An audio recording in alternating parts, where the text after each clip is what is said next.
para Él mismo nacer aquí en esta tierra como hombre.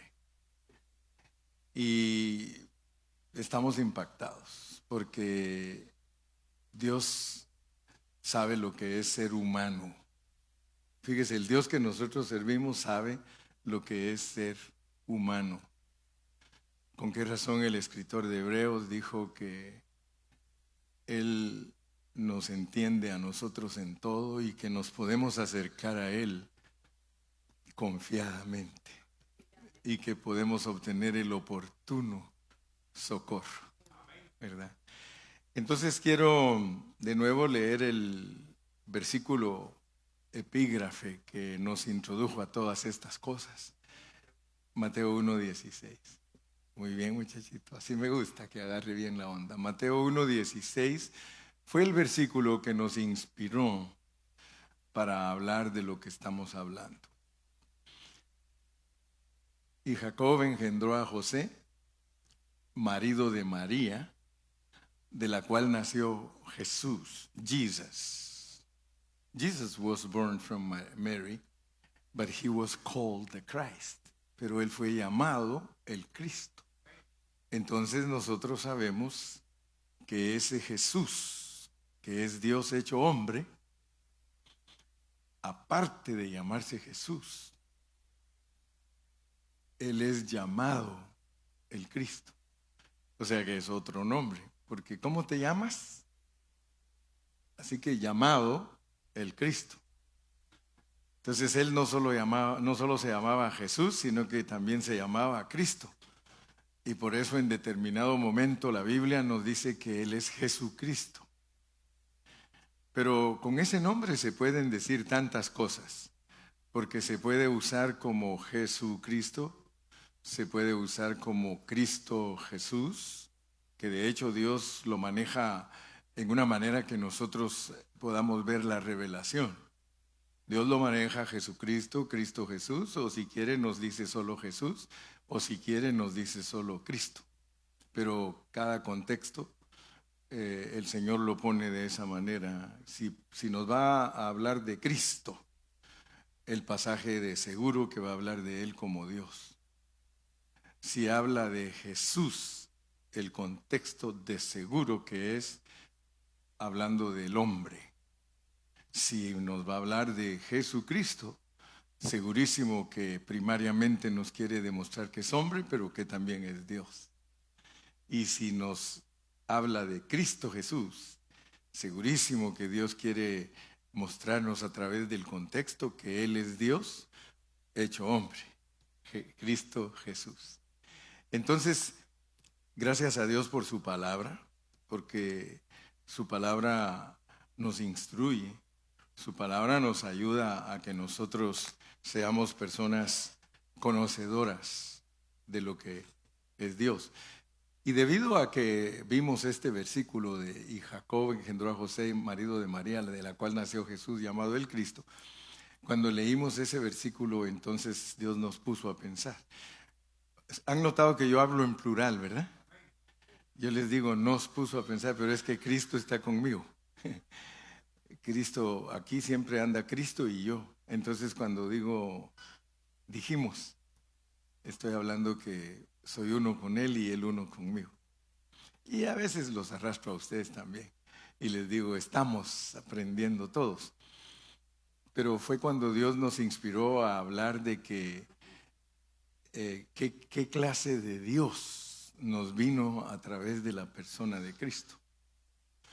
Porque siendo cristianos por muchos años, a veces no sabemos qué clase de Dios nos vino a través de la persona de Jesucristo. Y si nosotros conocemos a ese Dios que nos vino a través de la persona de Jesucristo, si lo conocemos bien, entonces su plan para nosotros se va a volver algo extraordinario. Entonces nosotros vamos a poder tener el conocimiento de la magnitud que tiene Dios, porque Dios es excelentísimo, grandísimo, todopoderosísimo. O sea que a veces la mente tan finita que tenemos nosotros no es suficiente para poder captar lo que es Dios. Pero con su ayuda vamos, poquito a poco, vamos avanzando. Entonces, ¿se recuerdan ustedes que empezamos a hablar de los atributos de Dios? O sea, que son cualidades, son cosas que le pertenecen totalmente a Él y que nadie las tiene. Nadie. Solo Él tiene todas estas cosas. Y entonces se recuerdan que empezamos hablando de que Él es vida, ¿verdad? Y eso está relacionado con el Espíritu. Y cuando ponen atención, a mí me gusta porque me dice, hermano, pero usted dijo que era vida. Sí, pero también es el Espíritu, porque el Espíritu es el que da vida. Entonces, comenzamos pensando en ese Dios que es vida eterna. Comenzamos hablando de que ese Dios que vino en la persona de Jesucristo es un Dios que no tiene principio ni tiene fin. Es un Dios que es increado. Nadie lo crió a Dios. Él es un Dios que existe por sí mismo, el gran yo soy. Entonces entendimos que somos privilegiados de que nosotros poseemos la misma vida que tiene Dios. Después de eso hablamos de que Él es amor. Y en esa parte de amor, pues algunos a veces usan excusas para hablar de Dios como amor. A mí me llama mucho la atención porque cuando alguien quiere reprender a los que están desviados de su pensamiento, hombres creyendo que ellos son mujeres y mujeres creyendo que ellos son hombres, ¿verdad? Porque en su mente tienen ese engaño y la excusa es que yo soy mujer pero estoy presa en este cuerpo de hombre, o al revés, ¿verdad? Yo soy hombre y estoy preso en este cuerpo de mujer. Y entonces cuando les hacen preguntas y ellos les dicen que en qué se basan ellos para querer aparentar que son personas que Dios las dirige, y ellos siempre se van a ir al punto de decir que ninguno los entiende, pero que Dios sí los entiende porque Él es amor. Entonces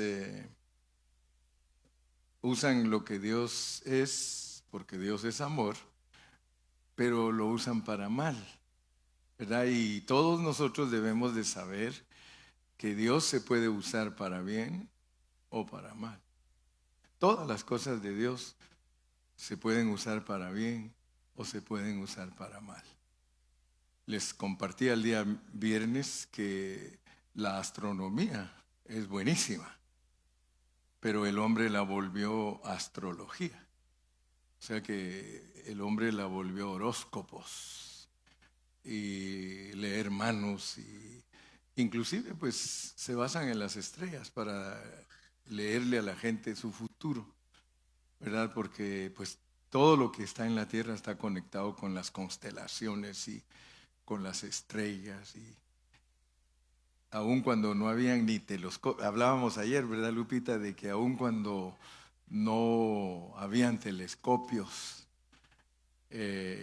ya los hombres tenían contacto con las estrellas, ¿verdad? Si ustedes estudian la cultura maya, la cultura azteca, todos ellos, los edificios que hicieron los tenían siempre apuntando hacia los astros. O sea que ellos se dirigían por las estrellas para hacer sus edificios.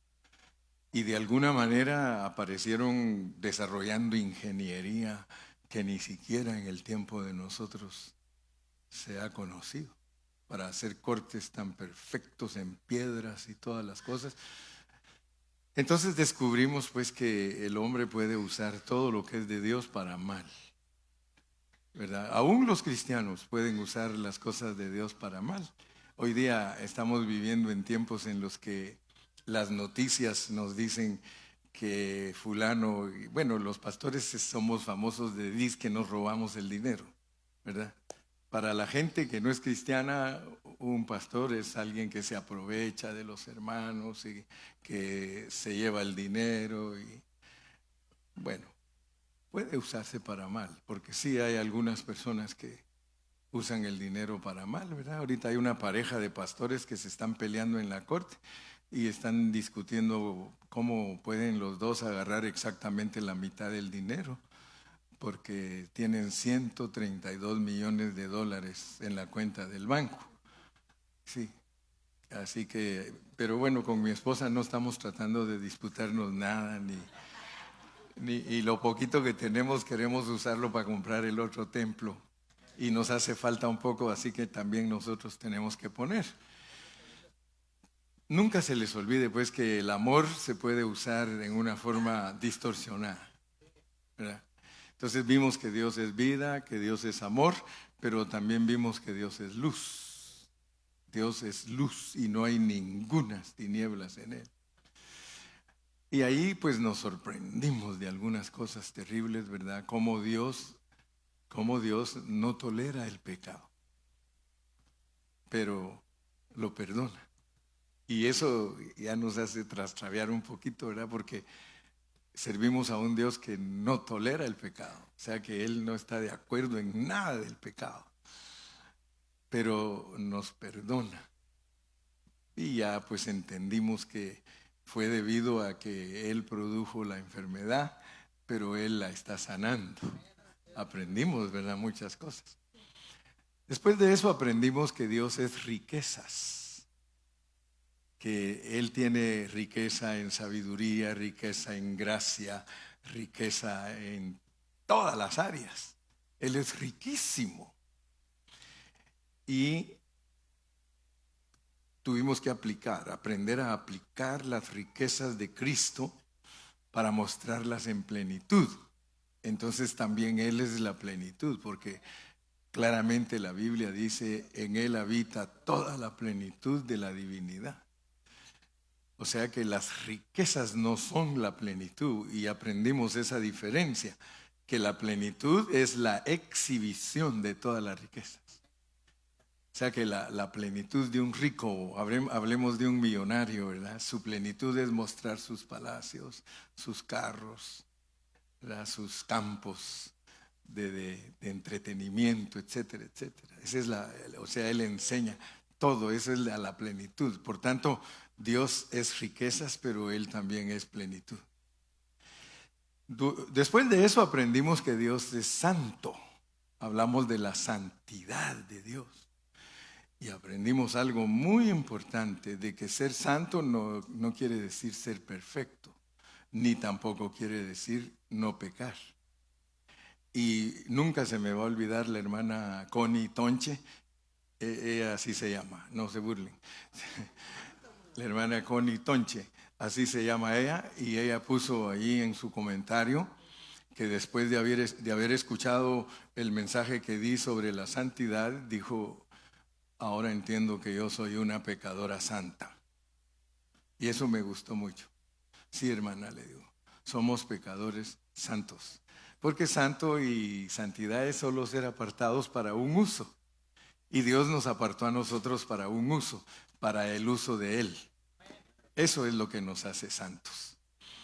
Después de eso aprendimos que Dios es justicia. Y eso nos hizo decir, wow. Porque aprendimos que Dios, por medio de su justicia, nos condenó. O sea que Él nos crió y nos corrompió para condenarnos. Y algunos tienen miedo de decir que Dios lo corrompe a uno. Yo no tengo miedo porque así lo hizo. Y más se me quitó el miedo cuando leí a Job, porque Job dice que de Dios viene el bien y viene el mal, ¿verdad? Entonces, e inmediatamente después que Job dijo así, dice un versículo: en todo esto Job no pecó. Entonces me sentí como blindado, me sentí protegido de parte de Dios en mi hablar, respaldado, gracias Cristóbal. Entonces la justicia de Dios es preciosísima, porque con ella nos condena a Dios, pero con ella también nos salva, porque Él viene e imparte justicia gratis. Sí, la justicia está basada en la ley. Luego vimos el último, sabiduría. Y fue el día viernes, ¿verdad? El día viernes estuvimos hablando de que Él es sabio, el único y sabio Dios, final de Romanos 16, 27. Y nos quedamos sorprendidos de la sabiduría de Dios, especialmente en la creación del universo. Y fíjese que nosotros sabemos muy poquito de astronomía, muy poquito, al grado que el viernes les dije que deberíamos de hacer un viaje, algunos, para ir a conocer el telescopio más grande del mundo. Ahí me averiguan en dónde está, por favor. En Suiza está, pero yo no sé si le atinamos bien. ¿Dónde? Sí, hay, exacto. Mire lo que dice Noé, está en el espacio. Es que antes no tenían telescopio en el espacio, pero ahora ya tienen telescopio en el espacio. Y de allí es donde mejor se ven las estrellas, porque imagínense, está en el espacio. Nada de smog, nada de luz. Entonces nos vamos a España. ¿Quién se va a ir conmigo a España? Vamos a ir a conocer vámonos pues. Vamos a ir a España. Entonces no vayan a decir que me gasté el dinero de la iglesia cuando oigan que ando en España, ¿ok? ¿Saben una cosa? Que yo ya debería de conocer Europa, pero nunca me había llamado la atención ir por tantas horas de vuelo. ¿Verdad? Es lo mismo. Tú no dices, solo de pensar 12 horas en el avión. Pero resulta que mi cuñado, Walter, hace 2 meses estuvo en España y se fue a estar un mes cuidando a su nieto que está entrenando con los equipos de allá de fútbol. Es sobrino de la hermana Carrió. Fue a entrenar con los equipos de ahí de España. Y entonces ahora viene mi cuñado encantado, dice. Ustedes saben cómo hablamos nosotros los de Guatemala y me dice, mira vos lo que te estás perdiendo. ¿De qué? Le digo, vamos hombre, yo no quería ir solo de pensar 12 horas de vuelo, pero vieras qué bonito es. Y me dice, vamos, te invito, vamos. Y por primera vez sentí ánimo de ir. Y dije, bueno, voy a ir. Así no me muero sin conocer esa madre. La madre patria, pues. La madre patria. Ustedes saben que yo no soy mexicano, por eso para mí no es mala palabra decir eso. Para ustedes sí, no lo digan. Pero sí me dan ganas de conocer la madre patria. Está bien chilera, dice que está chilera. ¿Eh? ¿Quién de aquí ha ido a España? Solo mi hermana y también Ricky. Beatriz ha ido a Francia. 10 horas. Ok. 5 en barco y 5 en avión. No. 10 horas. Le ponen una inyección. No. Va dormido. Bueno, así es de que mi próximo viaje, si Dios quiere, ustedes me van a tener que dar permiso para ausentarme, porque ahí hay que ir 2 semanas, ¿verdad? 10 días lo mínimo, porque si no, imagínense volar 12 y luego el siguiente día otros 12 de regreso. No. 2 semanas, ¿verdad? Sí aguantan que me vaya 2 semanas, Dios, para que conozca. ¿Todos de acuerdo? Gracias. Una ofrenda. La ofrenda. No, es broma. Tengo que ver cómo hago para ir.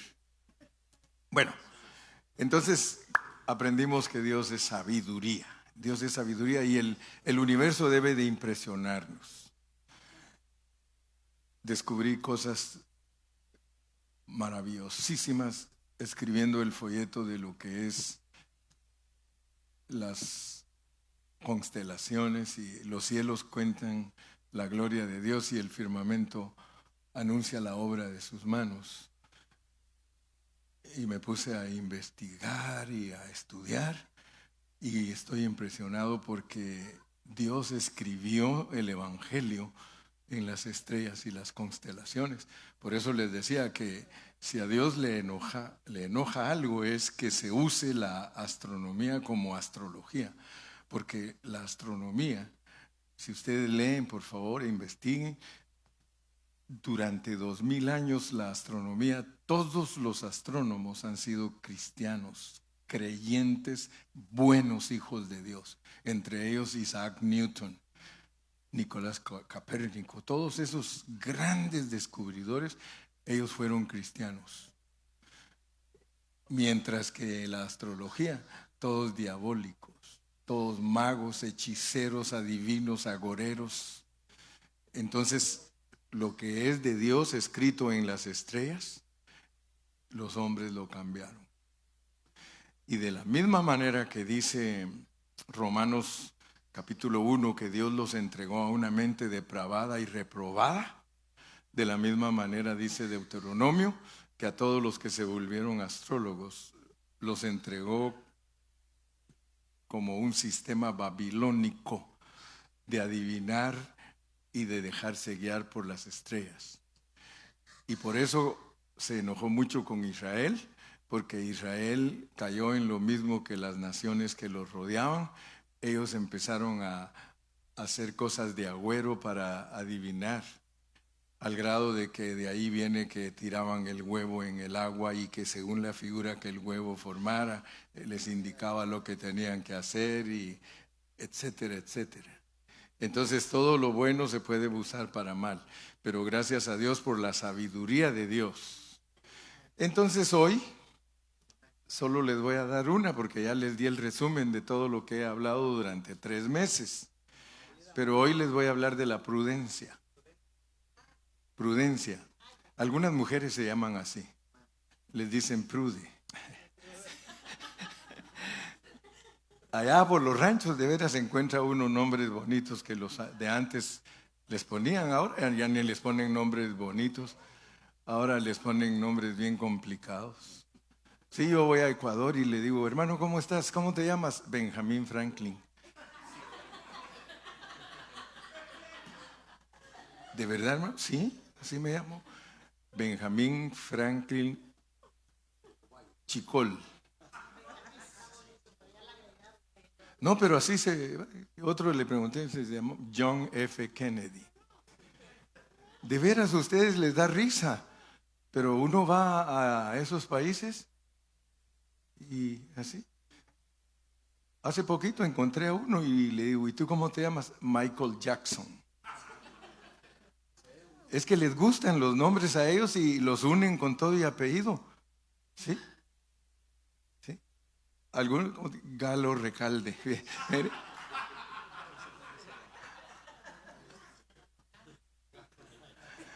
No, pero tú sabes que no estoy mintiendo, ¿verdad? Tú que hay muchos paisanos tuyos que tienen nombres así. Imagínate, Alcacelser. ¿Sí? No, de veras, él conoce a Ibuprofen, a Alcacelser, ¿cuál es el otro tú? No, de todo, sí. Él sabe que no estoy mintiendo. En Ecuador la gente le pone nombres a sus hijos de americanos, de gringos. Sí. Bueno, hablando de doña Prude, vamos a leer Efesios 1:18. Efesios 1:8. Efesios 1:8. Vamos a entender que la prudencia es un atributo divino. Ninguno de nosotros es prudente, solo Dios. Si en caso usted ha aprendido a ser prudente, usted está disfrutando a Dios. Que hizo sobreabundar para con nosotros en toda sabiduría e inteligencia. Fíjese pues, entre sabiduría y prudencia. O sea que esa palabra que nos dicen a nosotros inteligencia, en griego es prudencia. Que hizo sobreabundar para con nosotros en toda sabiduría e inteligencia nos pusieron a nosotros. Pero en griego es prudencia. Y Pablo habla de las riquezas de la gracia de Dios, que hizo sobreabundar para con nosotros en toda sabiduría. Eso se está refiriendo a las riquezas de la gracia de Dios. Sabiduría es lo que está dentro de Dios para desarrollar su plan y su propósito, de acuerdo a la voluntad que tiene para nosotros. Dios tiene una voluntad para nosotros, pero esa voluntad que Él tiene para nosotros está basada en su sabiduría. No vayan a creer ustedes que somos cualquier cosa o somos algo que se le antojó así por antojársele. No, no, no. Entonces, prudencia es la aplicación de la sabiduría. Prudencia es la aplicación de la sabiduría de Dios.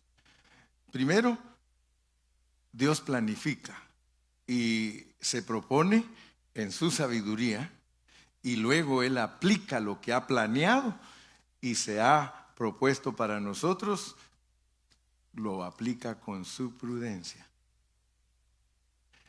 Yo sé que no es fácil, por eso quería que mascaran chicle, para que estos conceptos se les queden, porque aparentemente, hermano, se vuelve un palabrerío, pero si nos concentramos, entonces nosotros vamos a aprender.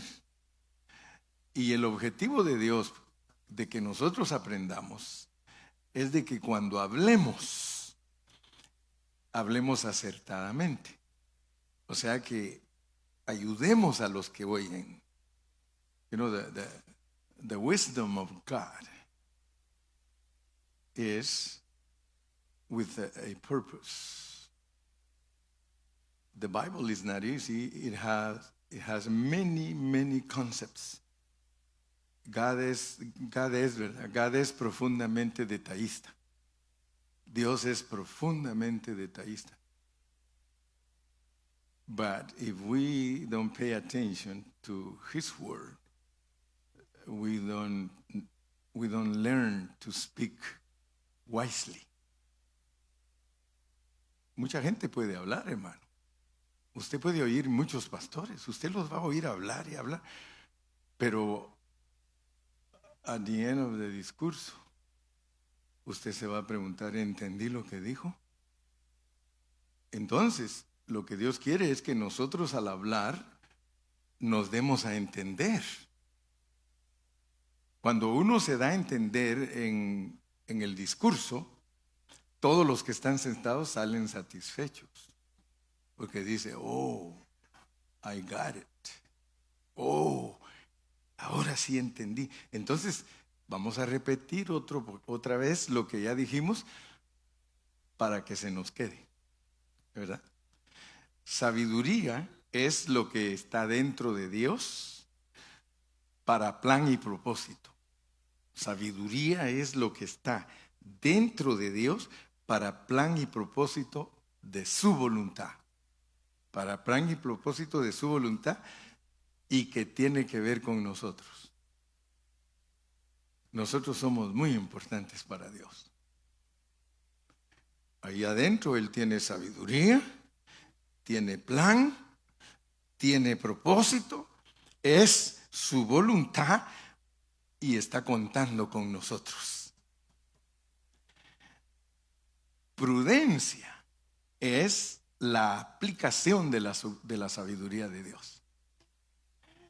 Él es prudente para aplicarnos todo eso que Él lleva dentro de Él. Así que podemos entonces simplificar y decir que primero Dios planifica, Él se propone en su sabiduría y luego Él aplica lo planeado, lo que se ha propuesto, lo aplica a nosotros con prudencia. ¿Quién podría repetir lo que dije? No sean malitos, no sean malitos. Por eso les dije, tomen nota, aunque me lo lea. Alguien que me lo lea, alguien que... A ver, Jorgito.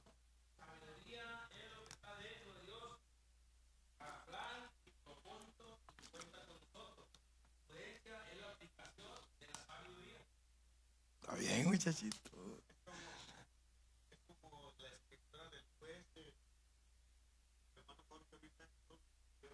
¿Verdad que sí? Luis, a ti te gusta estudiar, pero has dejado de estudiar. Y no estoy adivinando, sino que tengo el don de sospecha. Nosotros aquí tenemos mucha gente que es inteligentísima. Para mí, muchos son bien inteligentes, pero yo digo, son flojos. Son flojos porque no les gusta meterse. A otras cosas sí se meten, a problemas y a un montón, pero a estudiar, muy poca gente le gusta estudiar, muy poquita. Pero si nosotros ponemos atención, imagínese cuando usted sale de aquí y de repente se junta con un amigo del trabajo y usted empieza, como usted está entrenándose aquí, usted ya no habla igual que todos los demás. Yo miro a Gustavo. Gustavo, él trabaja con personas que tienen otra manera de creer. Pero Gustavo, de tanto estudiar y ver la palabra y oír al hermano Carrillo y todo, de repente él empieza a hablar cosas que el otro se queda con la boca abierta.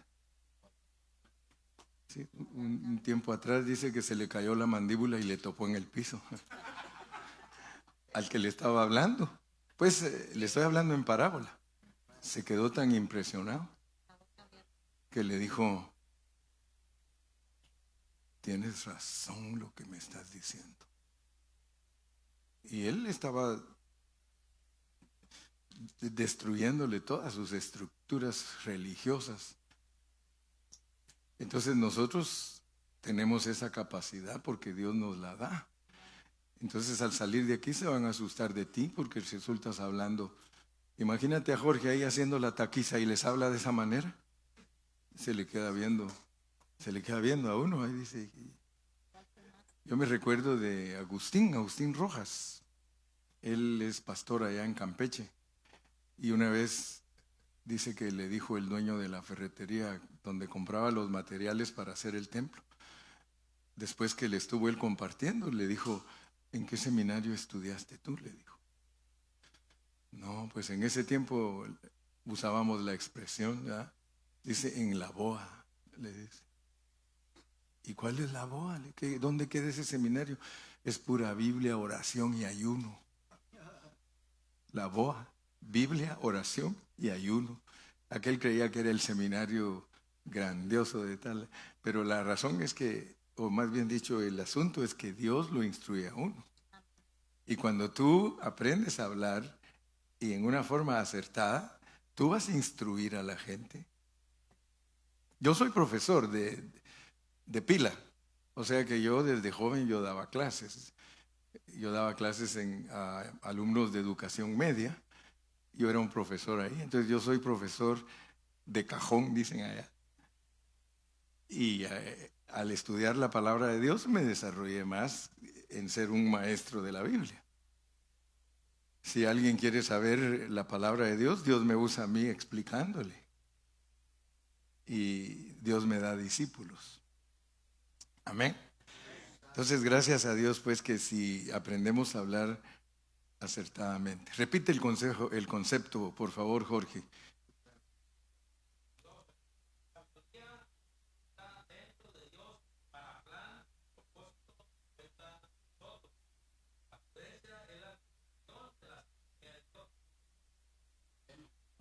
Ahora fíjense, como ya estamos viendo un poquito, quiero decirles que la sabiduría de Dios fue principalmente en la eternidad.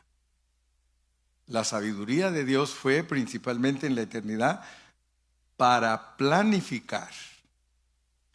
Y su prudencia es principalmente para la ejecución de su plan en la tierra. En la eternidad, Él planificó. Y ya aquí en la tierra, con prudencia, ejecuta su plan. Entonces, resumamos. En la eternidad, fuera del tiempo, Él planificó y en el tiempo ejecutó. Amén.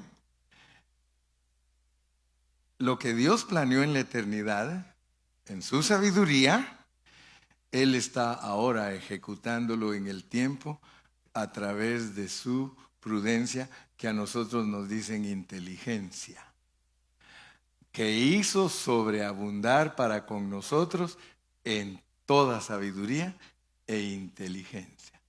Solo para entender lo que significa sabiduría e inteligencia o prudencia, se dieron cuenta la explicación que es necesaria. Amén. Gloria a Dios. Ahora hay que hacerles examen a todo escrito. Podríamos decir que la prudencia es como una grada. La prudencia es como una grada conectando la habilidad. La prudencia es como una grada conectando la habilidad, la cual está en un nivel más bajo que la sabiduría, la cual está en un nivel más alto. Para poder alcanzar sabiduría desde la habilidad, necesitamos prudencia. Eso se los tengo que volver a repetir.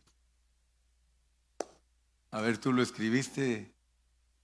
¿Lo escribiste? No, es lo que dice el diccionario para que dice. Además, dice,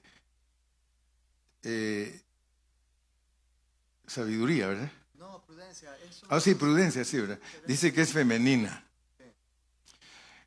Templanza, cautela, moderación. Pero así está más completa. ¿Verdad que sí? Sensatez, buen juicio. Sí, dice prudencia es lo mismo que precaución. Entonces, veamos pues que Dios, para ejecutar su plan en el tiempo, Él usa su inteligencia, Él usa su precaución, Él usa su prudencia. Pero agregamos a eso, dijimos que la prudencia es como una grada. La prudencia es como una grada, dice, conectando la habilidad, la cual está en un nivel más bajo que la sabiduría. La sabiduría está en un nivel más alto. Entonces nosotros necesitamos, digamos que aquí arriba está la sabiduría y aquí abajo estamos en una grada. Queremos subir a la sabiduría, se necesita habilidad, ¿ok? Entonces, si cierta persona escoge no permanecer en sus habilidades, sino avanzar a la sabiduría, debe de subir por medio de la grada que se llama prudencia. Habilidades. Noten que nosotros podemos tener habilidades. Supóngase que nosotros como habilidosos queremos subir a la sabiduría, ¿verdad? Subí con mis habilidades. ¿Qué voy a hacer? ¿Verdaderamente experimentaré la sabiduría? Si subí la grada hacia la sabiduría con mis habilidades, porque la prudencia es la grada. ¿Sí? Entonces quiere decir que tenemos que aprender que con nuestras propias habilidades es una caricatura para llegar a la sabiduría. Tú no puedes usar tus habilidades para llegar a la sabiduría sin la prudencia.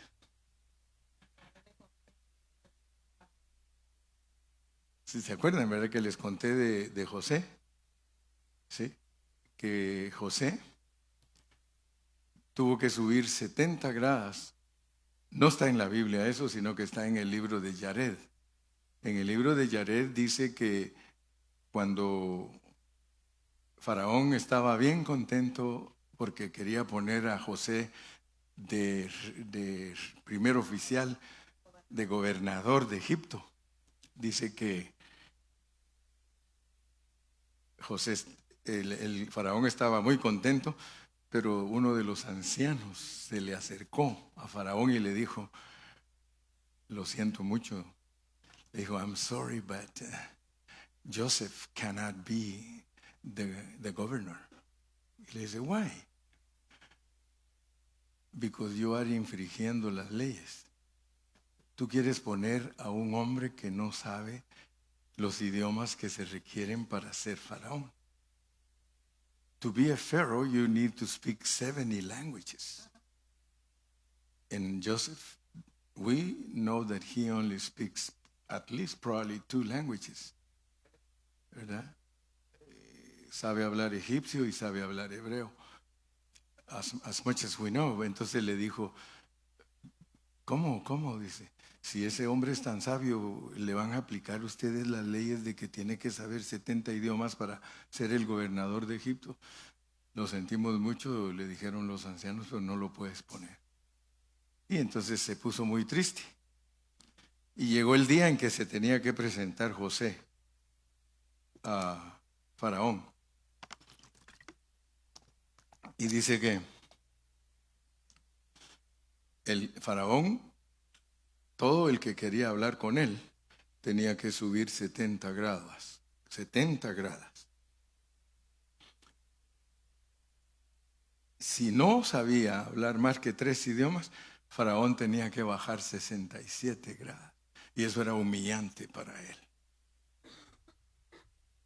Que el rey tuviera que bajar 67 grados para hablar contigo, eso era una humillación para el rey. Eras una persona que no vales nada. Entonces él le extendía el cetro a las personas que tenían que subir. Y llegó José a su entrevista y él le extendió el cetro y le habló en un idioma como diciendo, welcome Joseph to my throne. Y él decía, thank you very much. Y ya, subía. Le volvía a hablar en otro idioma y le extendía el cetro. En chino. Luego seguía chin chong. La cosa es que venía subiendo. ¿Y cuál fue la sorpresa? Que las 70 veces que le extendió el cetro y que le habló, él le contestó y llegó a la par de él. Dígame si no estaba capacitado para ser un faraón. Y entonces Faraón se asustó. Y le dijo, you scare me, boy. Dice, ¿cómo hiciste para aprender 70 idiomas? Y él le dijo, the angel of Jehovah was with me last night. And he touched my lips. Ustedes saben cómo hablo yo inglés. And he touched my lips. He touched my lips. And now I can speak all kind of, whatever you speak to me, I know how to answer you. Sabiduría. Gracias por ayudarme a predicar. Me dio un ejemplo, me acordó, dice, las gradas, pastor, las gradas. No me vaya a pasar las del padre. Este ya es el joke. Sí, porque el padre dice que ya ninguno quería venir a misa. Dice, y todos preocupados porque dice, ninguno quiere venir a misa. Y ¿sabe qué, padre? Dice, haga cosas distintas para que la gente venga a la misa. Y dicho y hecho, arregló y en el techo de la catedral subieron el piano, el púlpito, todo y le hicieron su altar a él y todo.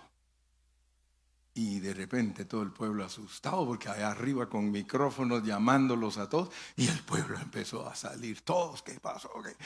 Y llegan todos a oír al padre. Y él empieza con su misa, Ora pro nobis santis cantis pali, todo como era en latín, ¿verdad? Entonces dice que estaba abajo, estaba el sacristán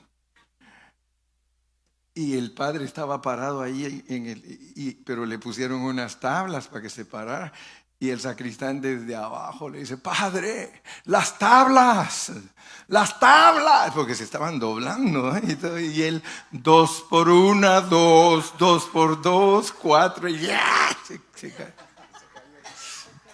Ese era el joke, nada más.